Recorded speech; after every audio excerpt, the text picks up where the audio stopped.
미리네 라이브 상무모입니다. 토트넘 팬 여러분, 우주의 기운이 토트넘으로 쏠리고 있습니다. 지난주 금요일이었죠. 토트넘과 아스날과의 북런던 더비에서 토트넘이 아스날에게 승리를 가져가며 챔스 진출 티켓의 희망을 살렸습니다. 북런던 더비 토트넘의 승리로 토트넘이 아스날에게 승점 1점 차이로 바짝 쫓아갔었죠. 그리고 바로 이틀 전 토트넘은 강등권 싸움을 하고 있는 벌리와 리그 37라운드 경기를 했습니다.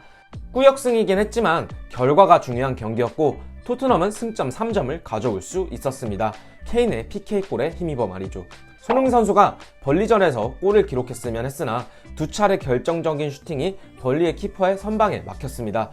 득점왕보다는 팀의 챔피언스리그 진출이 우선이라고 했었던 손흥민이기 때문에 벌리에게 1대0 승리를 가져왔던 결과는 토트넘에게 아주 중요한 결과였습니다. 그리고 아스날보다 한 경기를 더 치른 상황에서 승점 2점 차이로 아스날을 제치고 리그 4위에 자리 잡고 있었던 토트넘입니다. 토트넘이 북런던 더비에서 승리하긴 했지만 아스날이 남은 뉴캐슬과 에버튼과의 경기 중 최소 한 경기 이상을 비기고 토트넘이 벌리와 노리치 시티와의 경기에서 모두 승리한다는 가정하에 토트넘에게 챔스 진출의 희망은 아직 남아 있었습니다. 하지만 지난주 금요일 북런던 더비에서 아스날이 토트넘에게 패배하긴 했지만 첼시, 맨유, 웨스트햄을 차례로 잡으며 정말 어려운 경기에서 연승을 이끌어내며 챔피언스리그 진출에 유리한 위치를 선점했었기 때문에 토트넘이 조금 더 불리한 상황이다. 아스날의 챔스 진출 확률이 75%가 넘는다라는 이야기도 있었습니다. 하지만 여러분, 오늘이죠. 5월 17일 아스날이 프리미어리그 37라운드 뉴캐슬과의 경기에서 비긴 것도 아니고 2대0으로 뉴캐슬에게 완패를 해버렸습니다. 오늘 아스날의 패배로 인해 토트넘은 마지막 라운드 아스날의 경기 결과와 상관없이 챔스 진출이 가능한 상황입니다. 또한 현재 토트넘이 승점 2점 차이로 아스날을 앞서고 있는데 골득실 차이가 무려 15골이 나기 때문에 아스날이 마지막 라운드를 이긴다는 가정하에 토트넘은 다음 라운드 최소 비기기만 하더라도 다음 시즌 챔피언스리그 진출이 가능한 상황입니다. 도대체 간밤에 무슨 일이 일어나 버린 것일까요? 토트넘의 마지막 라운드 경기는 노리치 시티입니다.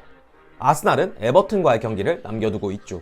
사실 뉴캐슬은 강등권과는 승점 6점 이상을 벌리며 오늘 아스날과의 경기에서 동기부여가 적은 경기였다고 볼 수 있습니다. 하지만 아스날이 뉴캐슬에 잡혀버렸죠. 뉴캐슬은 오늘 경기 이전 리그 14위에 위치하고 있었습니다.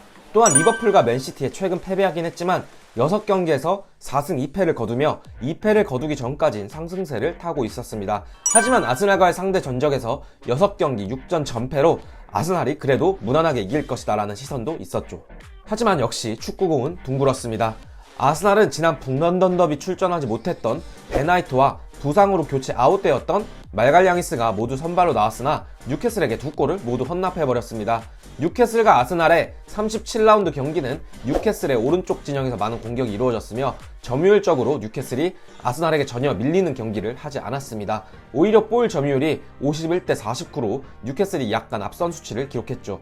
그리고 슈팅 자체도 뉴캐슬이 17개의 슈팅에 유효 슈팅을 4개를 날리는 동안 아스날은 11개의 슈팅에 유효 슈팅 2개만을 만들어냈었습니다. 그리고 또한 빅찬스는 뉴캐슬에게만 2번의 기회가 있었으며 아스널에게는 이렇다 할 기회가 없었던 경기였습니다.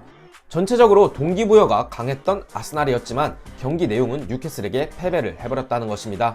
결과가 중요한 경기였기 때문에 아스날로서는 정말 아쉬울 텐데요. 오늘 경기가 끝난 후 BBC 스포츠에서도 아스날의 챔스 진출 희망이 완전히 날아갔다라는 보도를 했습니다.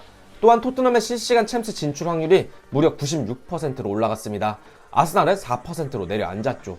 그도 그럴 것이 토트넘은 승점 자판기라고 불리는 노리치 시티와의 경기만 남겨두고 있는데 노리치는 강등이 확정된 상황이라 동기부여가 적습니다. 하지만 아스날은 강등권 싸움이 끝나지 않은 에버튼과 경기를 펼쳐야 하기 때문에 상대적으로 더 힘든 경기가 되겠죠. 또한 토트넘은 마지막 경기에서 무승부만 가져오면 되기 때문에 무리하지 않는 경기 운영으로 승점 1점 이상은 무난히 가져올 것이라는 게 대부분의 예측이기도 합니다.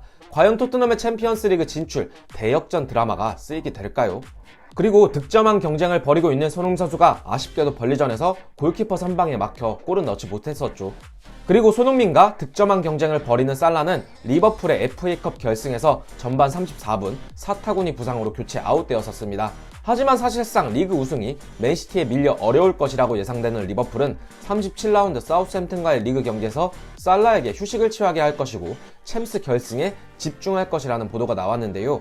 리버풀의 37라운드 경기는 바로 내일입니다. 5월 18일 새벽 열리게 되는데 과연 살라가 출전할 것인지 리버풀이 마지막까지 리그 우승의 희망을 놓지 않을 것인지 궁금합니다. 참고로 현재 리버풀과 맨시티는 승점 4점 차이로 맨시티가 마지막 경기에서 미끄러지고 리버풀은 남은 두 경기에서 모두 승리를 하게 된다면 프리미어리그 리버풀의 역전 우승도 가능한 상황이긴 합니다. 마지막까지 꿀재미를 주고 있는 프리미어리그는 리그 우승팀, 챔스 진출팀, 강등권 팀이 모두 최종 라운드까지 지켜봐야 하는 상황으로 되어버렸습니다. 이번 영상은 여기까지고요. 영상 끝까지 시청해주셔서 감사드립니다.